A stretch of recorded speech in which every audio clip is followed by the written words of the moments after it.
everybody in? Now it's saying waiting for the host to start this meeting. That is insane. Okay.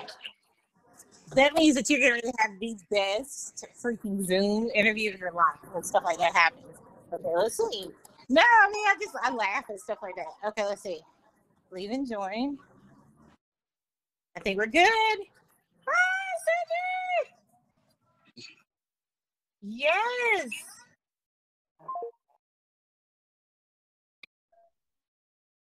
Cedric, yay! There we go.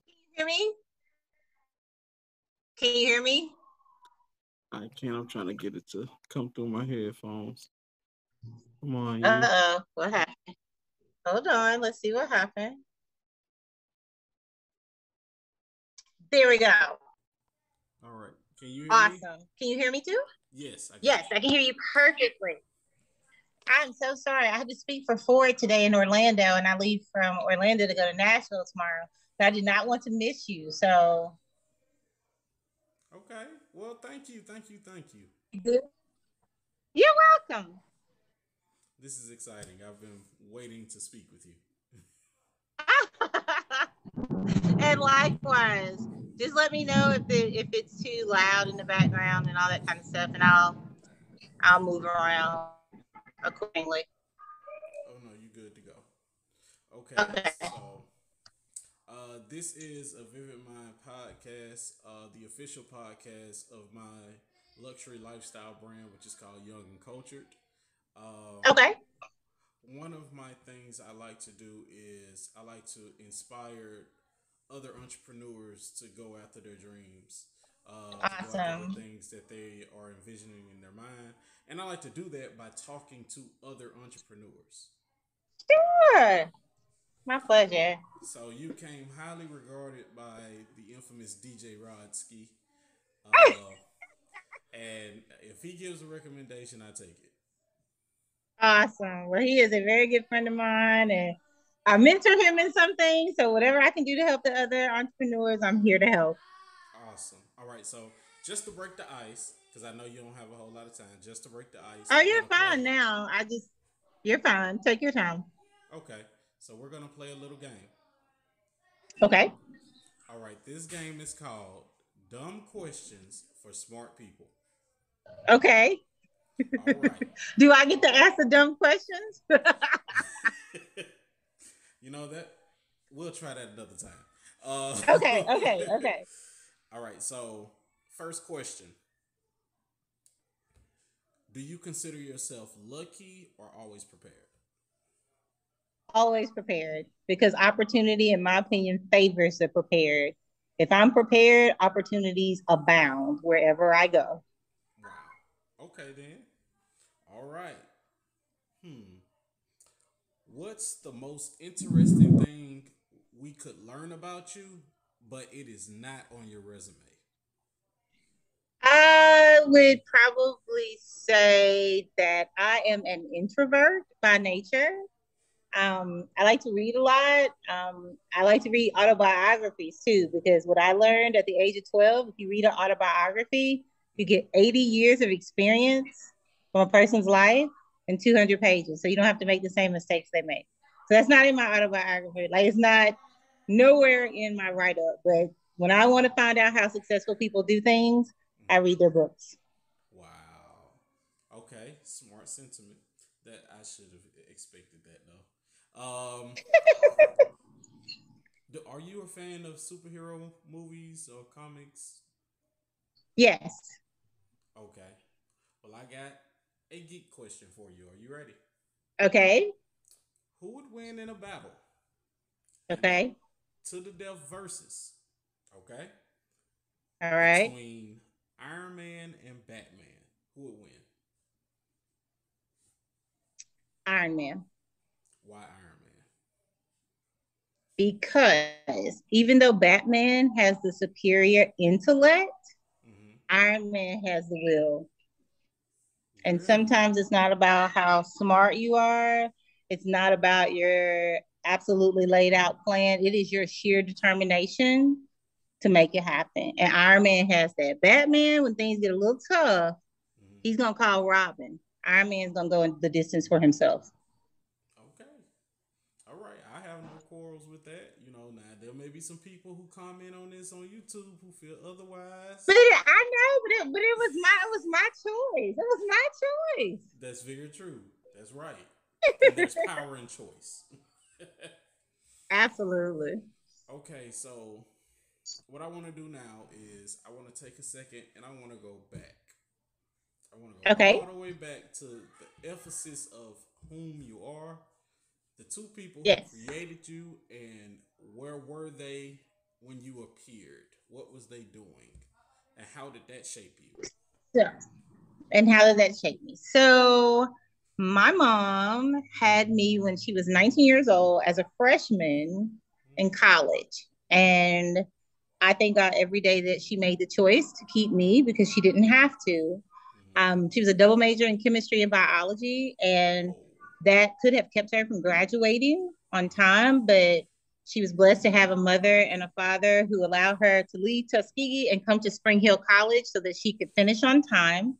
Okay. And then she graduated from Tuskegee with honors. So she has shaped me tremendously. I really do believe, I tell mothers this all the time, your children become what you were doing at the time that they were pregnant. My mom was studying chemistry and biology, and I came out as a scientist loving chemistry and biology. And when she had my little sister, she was having a good time. So my sister came out as a civic engagement person who likes to set up parties and social events. So we're completely different. But definitely my mom has shaped me tremendously. So my father was actually playing football at the University of Arkansas Pine Bluff at the time, about to go pro, and Okay. was an all SWAC scholar athlete. He's being inducted actually into the UAPB Hall of Fame for football this year. So Wow. I was blessed Congratulations, in that Dad. I was, thank you on his behalf. But I was really blessed with a mom and a dad that taught me skillful intention and downstream focus. Mm-hmm. My dad would always say, it's great for you to have an intention, but do you have the skills to maintain what it is that you're trying to do? And if there's anything that I could leave with the next generation, it's, lots of people have ideas, but the skill sets that are needed, your idea may open the door, but the skill set is what keeps the door opening and closing in your behalf. So Mm-hmm. it's super important for people to be able to maintain, not just to sit at the table, but to create their own tables. Wow. Okay. Okay. So, were you this studious person all through your years, or did you change at some point? Like, who were you from elementary to freshman year of high school? So if you ask the person who told you about me, he would laugh. So the joke used to be in my community that I was the girl reading the big, thick chapter books. But I started high school. Yeah, yeah. I embraced my inner nerd very early. I'm very okay with the fact that God created me the way that He did. So I actually started high school when I was 12. So What? I started at Murphy High School as a 12-year-old freshman. I graduated when I was 15 and a half. So I was taking college courses in seventh and eighth grade. I had a 26 on the ACT in middle school. I was blessed. I had a high school, well, he was a high school coach, but he actually coached my AAU track team, who told me how important the ACT was. Mm-hmm. And I took it the first time and made a 26. So I had a 26 way before I was 15 years old. So I probably was that person academically who was really trying to set the standard. I just literally just finished speaking for Ford, and that's what we were talking about. I mean, I was blessed to have $3 million worth of scholarships in 1988 and was able to keep 400,000 of that. The students that I'm working with now are getting, $7, $8 million scholarship profiles and taking home millions because there's just so much additional scholarship money available for students Mm-hmm. because of COVID and ESSER. But to answer your direct question, yeah, I was that chick with the books for sure. That's Yeah, I was that crazy. girl. Yeah, not in my household. Like we had TVs, but they weren't in our bedrooms. We were reading. Yeah. My dad made sure that, like, he was like, "You have a library card for a reason. That's free access to knowledge. What's You can go to the crazy? library." But think about it, as an entrepreneur right now, if you had a library card, You wouldn't have to have a subscription to the New York Times. You wouldn't have to have a subscription to Wharton Business Review. You wouldn't have to go to the Wall Street Journal. You could go and you can read those at the library for absolutely free. The subscription come in every day. Yes. Like we got to learn how to glean from the resources that we have available to us. And so my dad was a big proponent of going to the library and making us pull out books. I remember when there was a library in Tomanville, it was right up the street from my house. I grew up off Craft Highway. And the librarian, we had a competition to see how many books we could read for the summer. And I just remember I had never had anyone give me an award for reading. And the librarian will never understand what that meant to me. I mean, it was a simple sheet of paper that she printed out on some cardstock because I challenged myself. She said, I want you to read all these books on this section. And I was like, I'm not really interested in all of that. And she was like, yeah, but you need to broaden your horizons. You don't need to just read about the things you like. You need to read about other things as well. And so when I look back on that, I named my consulting company off of a black rock that I learned about reading those books. So my consulting company is the Obsidian Consulting Group. And I would never have known Obsidian is a black rock that we make scalpels out of.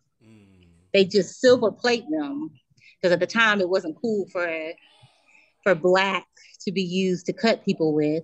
So they silver plated it. But so many things about history that I found out from being in a literate household. So I was able, when I was in environments where people were like, you should have imposter syndrome. I was like, no, because there were people who came before me who already did those inventions. So I don't have imposter syndrome about something that I know someone in my community created.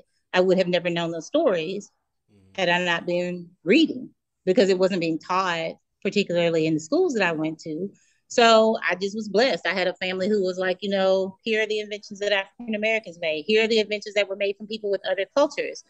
We live in a global society. Sometimes students forget, it's important for you to be able to think that you're going to sell your business in other countries. So you can't just always look at the United States. I mean, right now, I was blessed to be on the cover of the Wharton Business School this year. Our company went global. We had been doing global business before, but not at this level. And I just think about it like so many of the students that work for me, I require them to get a passport in the first 30 days of working for my company.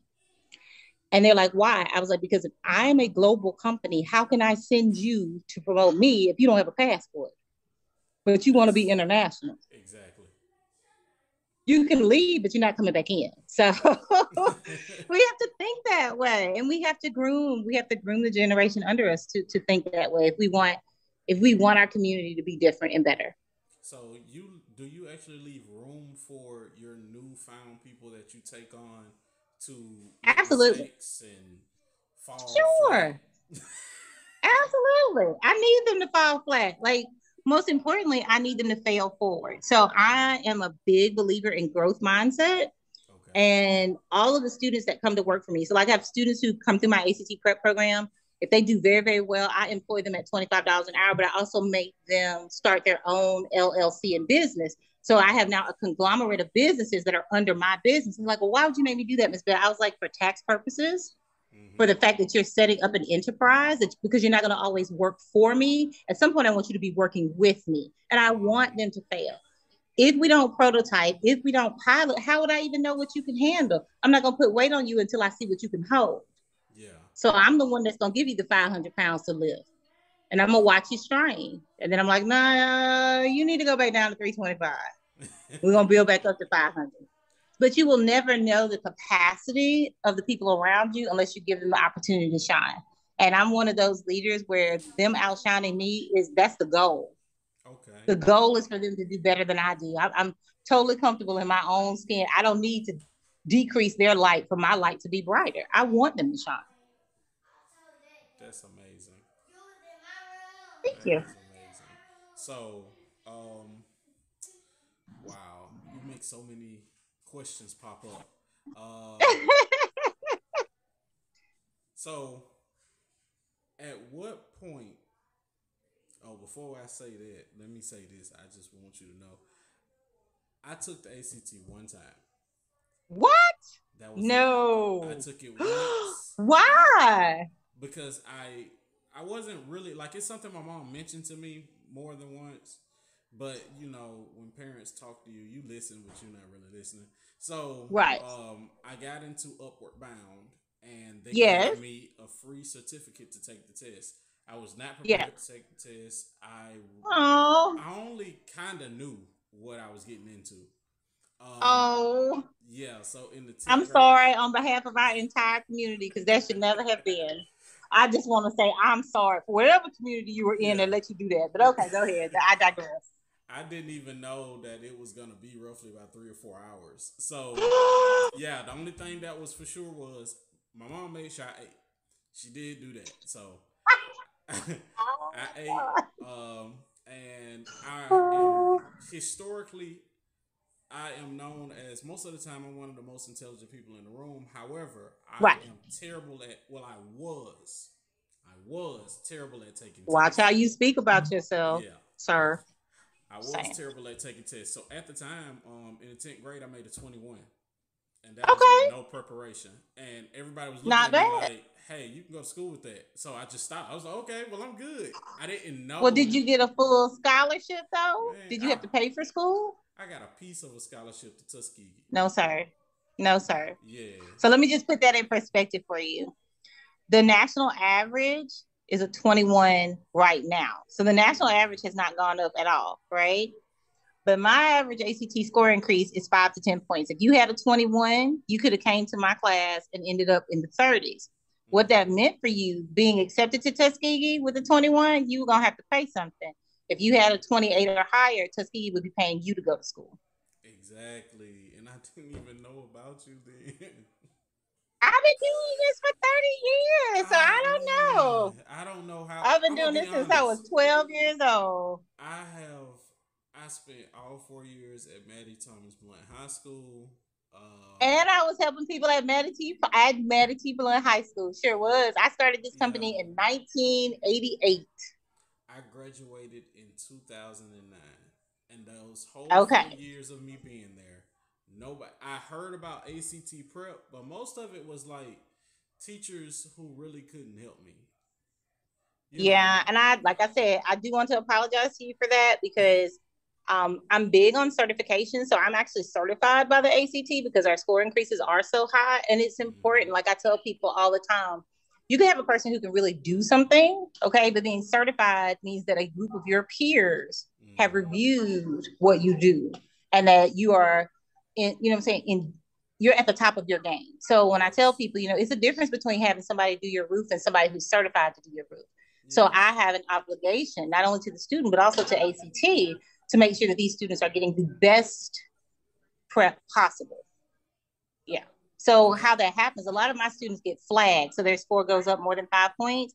And people freak out about that. And I'm like, that's wonderful. I want you to get flagged so I can call ACT myself and say that's one of mine.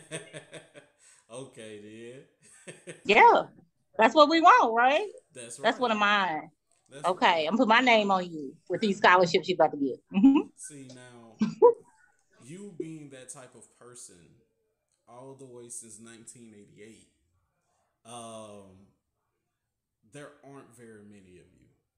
You know, Oh. especially when it comes to business, when it comes to stewardship of information, and Mm-hmm. giving it to those, especially in our community. That's really what's wrong with the community. So Those this with is what I access don't share. You know. Okay, so this is what I tell Roski this all the time when we talk.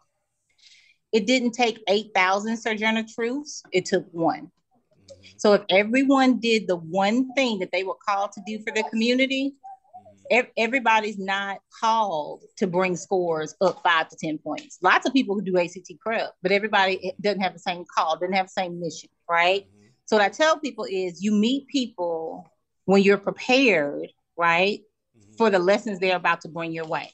If you're not prepared for those lessons, you could have met me 20 years ago.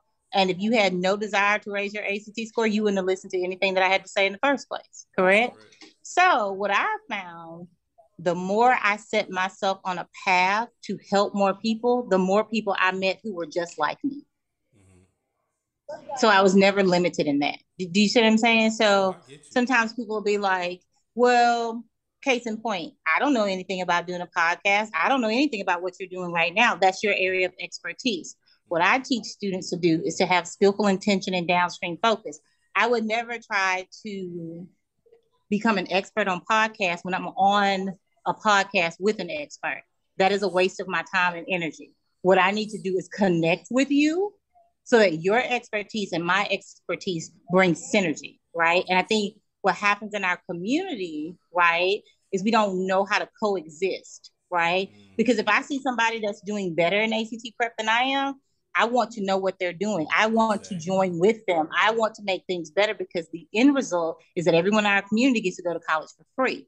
But that is a mindset. You understand what I'm saying? That's a mindset, and it's also a choice.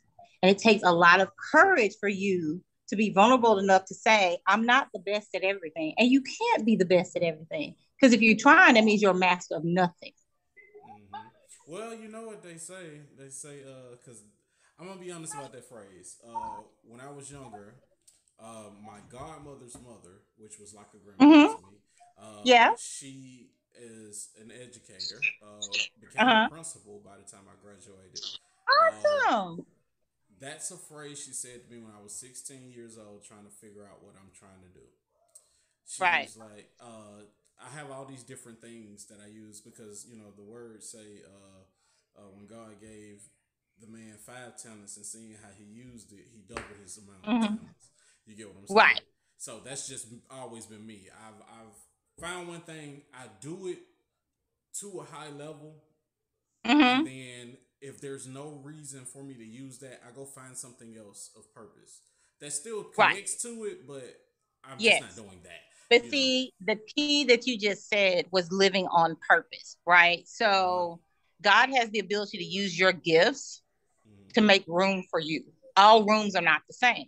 And so because you're surrendered and you're pliable, right, he may send you to a place that needs your gift for TikTok, but another place might not need your TikTok gift. The other place might need your gift for podcasting. So that's why you have to stay open and willing to receive the blessings in the direction of where he tells you to go. Do you see what I'm saying? Because if you're gifted, your gift can change.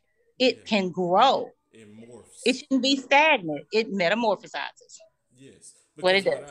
What I found that, and it's so weird to grow up this way, because I relate with you on the nerd tip, on the geek tip. Like, you know, I enjoy intelligence. That's it, you know. Right. And I'm always astounded by somebody who's smarter than me in something. Like, I'm just like, how did you even decide to even learn, and then had a wherewithal to know, oh yeah, this is gonna be the way I'm gonna go, and go that way. Right. You know what I'm saying? So, you know, that's always been my thing, and my mom just always encouraged me because she didn't get to do anything when she was growing up to try everything. So, what ended up happening is I'm a Swiss Army knife. You know, whatever you need, I know, especially when it comes to creativity. So, when I was 16, this very prominent figure in my life says to me, "Oh, you're a jack of all trades," and I got excited and said yes. You know, and her response was, "Well, you know that means master of none," and it was devastating to hear that. You know, for a long time, I walked around with a chip on my shoulder for hearing that nobody knew. Oh, right? Goodness! So I was like, it don't matter what it is, I'm gonna be the best at it. People are gonna request me for it, you know, even if it is multiple things. But earlier this year, I actually heard the real phrase for that. Jack of all trades is a master of none, but it is much better than being a master of one. Right. So I wanted to say and put that in context, right? So this is what I mean by being a master. All right. So when kids are younger, we tell them this. Oh, you know how to bake? Okay, well, you can be a chef. Oh, you also like to dance? You can also be a dancer. Oh, you like fire trucks? You can be a fireman. And we don't give them context to say you can do all of those things, but you cannot do all of those things at the same time. That's what I mean by master of one. If you are baking, and trying to go to dance class and also in fireman academy, okay, your cupcake's gonna burn. You're probably gonna break your ankle, right? And you're probably gonna get injured. You cannot be great at all of those things at the same time. And I work That's with a lot true. of athletes, and I have to tell them that because they're like, well, in high school, I could play all three sports. I said, that's fine. But when you go to college, Mm-hmm. and those sports have different time periods, your volleyball coach is not going to let you out playing volleyball so you can go play basketball. It's not going to happen. You're right. The dual sports where the sports interact with one another and it Mm-hmm. seems that it's going to benefit both sports. Yeah, you can run track and play football because it benefits both sports. But Yeah, at some point, you're going to have to choose. You cannot do everything well at one time. that is You're doing a correct. podcast right now. If you were doing a podcast right now and trying to bake stuff, guess what's going to happen? Either you're going to I'm have to get gonna an burn it. assistant, you're either going to burn it because you're going to get something, or this is what I tell entrepreneurs, you're going to end up hiring people to Mm-hmm. do the functions of things, and they're not going to do it at your same level. So then you're going to be Mm-hmm. frustrated Yes, because they're not you. No matter how much you replicate yourself in someone else, they will never do it at the same level that you do it. So you end up doing double work mm-hmm. because yes, they tried it, but then you got to go behind them to be like, oh, I told you this. And they're like, well, I did it to the best of my ability, but the best of their Mm-hmm. ability might be 80% of your ability. So if you're Mm-hmm. okay with 80%, you have to sign off on it and keep it going. But if you want it to be 100%, like my staff, they know. I was like, this is 100% Valencia project. None of you all can help me with it because I Mm-hmm. don't know what I want it to look like. But once I know what I want it to look like, I'm fine giving it off and passing to you, and you give 80% because it can't be messed up. But when I'm prototyping, Mm-hmm. you can't cook my biscuits. You cannot. That's Not for even with the real. recipe. Not even with the recipe. It ain't gonna be the same. Your pinch ain't the same as my pinch. So just don't do that to yourself. It's just gonna stress you out. That's what I mean. So I had a grandmother who explained that to me very well. She was like, you say you want to be in the medical profession. You say you also want to run track. So she's like, what are you going to do when the nurse and clinical people tell you that you cannot leave your patients abandoned at 2:30 because the track Mm-hmm. coach needs you to be on the track? So how does that work out? Because if you abandon your patients, you go to jail.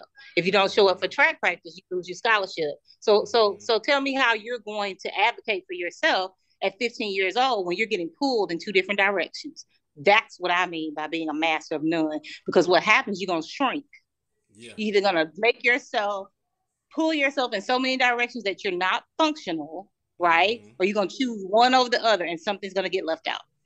That's my definition of being a master of none.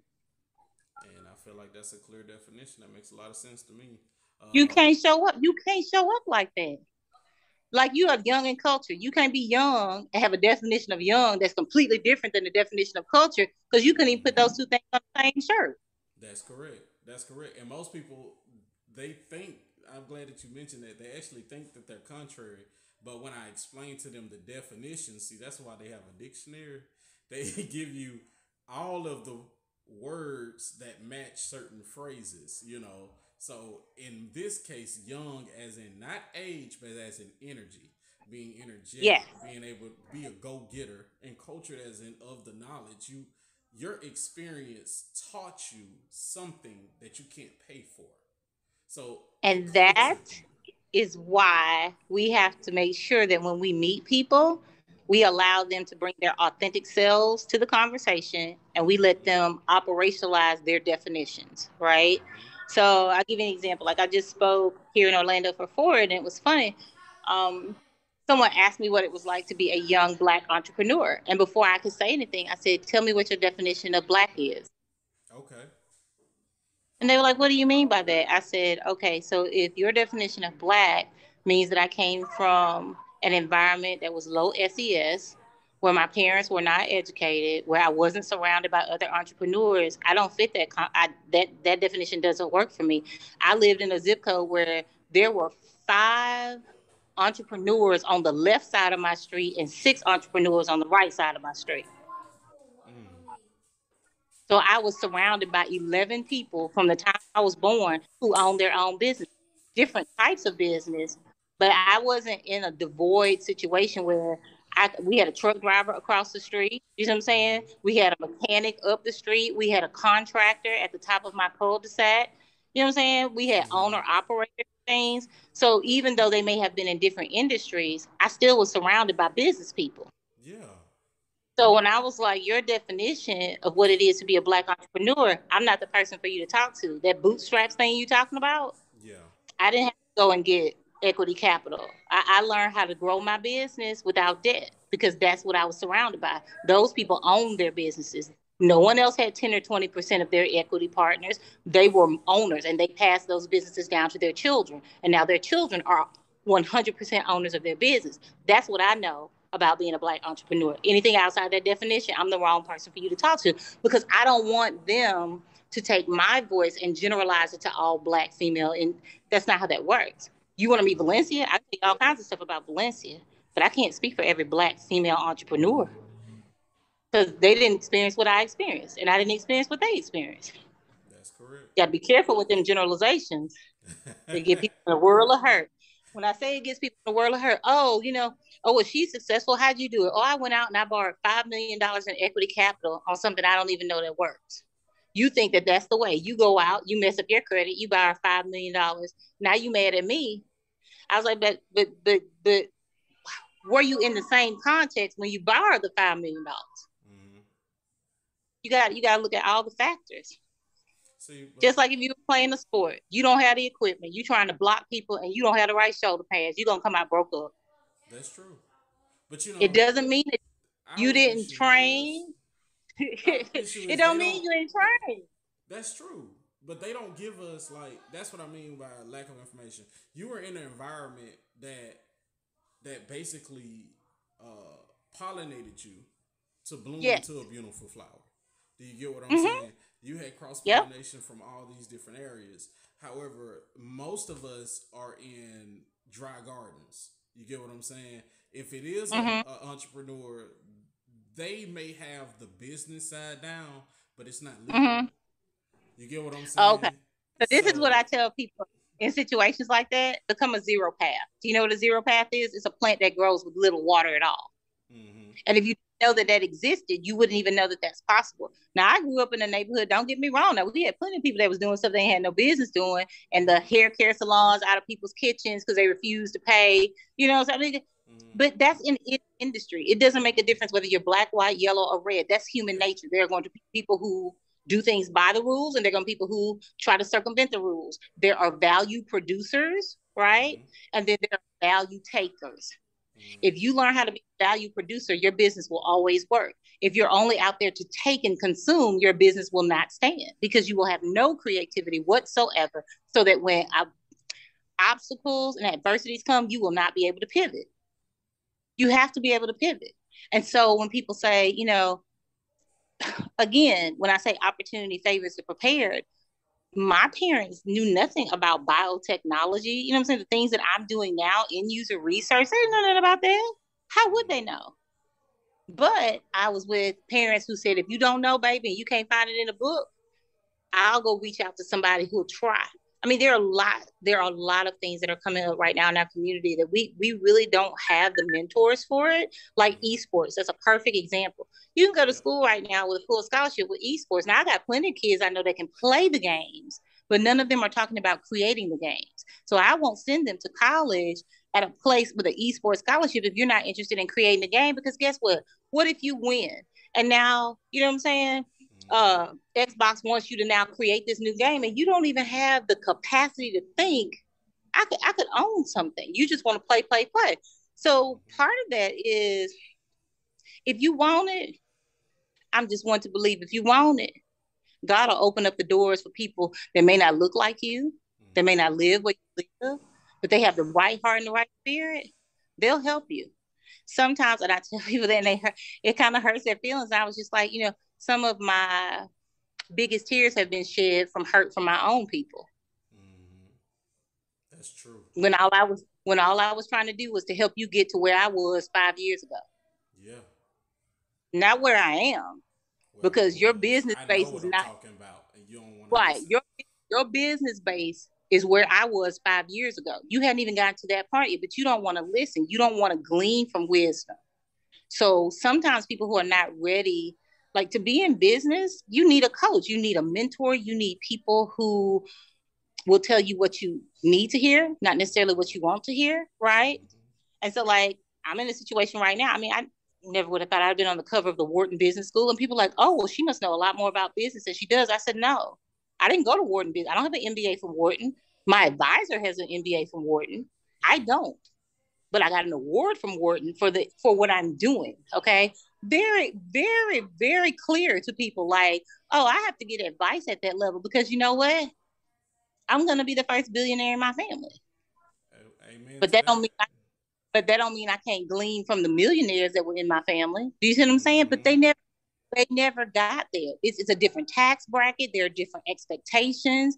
You know, my family had businesses, but this will be the first business in our family where I employ more than 400 or 500 people. That's new to my entire generation, not just my mom, my dad, my grandma, my granddad. You can go back up. They've all been business owners. We talking about 8 generations. I'm the first person that'll have 800 or 900 people working for them. That it's not scary, but you do have to know your limitations. You have to be real with yourself. Yes. I ain't never been before. So if I know I haven't been there before, why would I fool myself and say, "Oh, I can do that"? That pride comes for the fall. Who's trying to fall on their face? And people depending on me. Mm-hmm. Well, Mm-hmm. they giving me. I got like 4 minutes left of your time.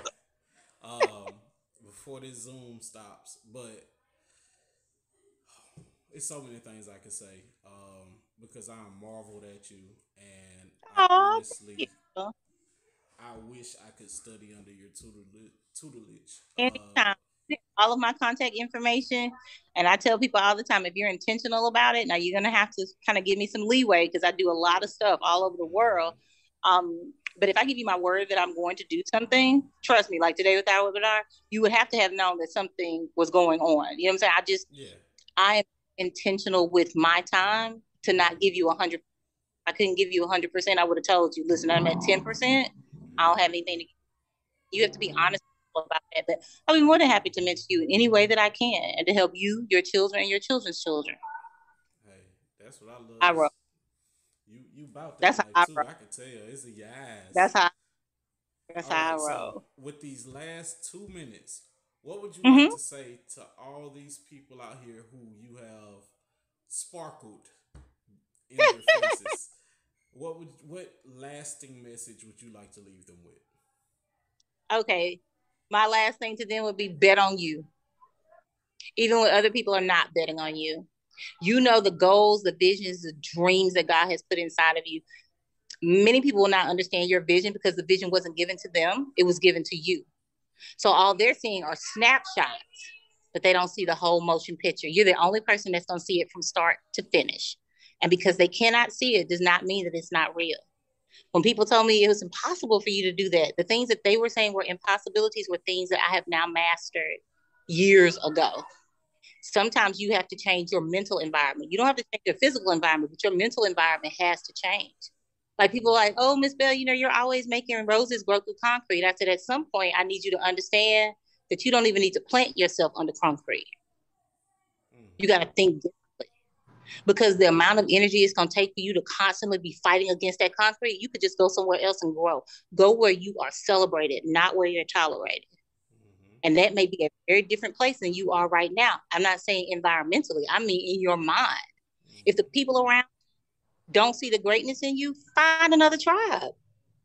You cannot always be the smartest person in your circle. That means that your circle is not growing. It's not Mm-hmm. because everybody's depending on you to take them to the next level. In my circle right now, I'm probably the least educated in the things that I'm working on. That makes me grow.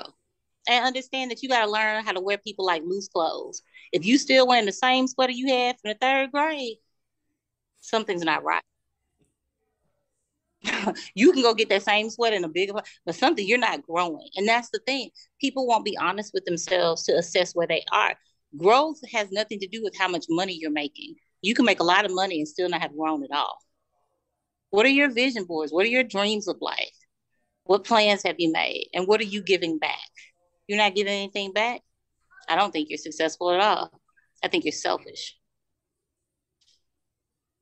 Mm. Well, I feel like that was Well, perfect.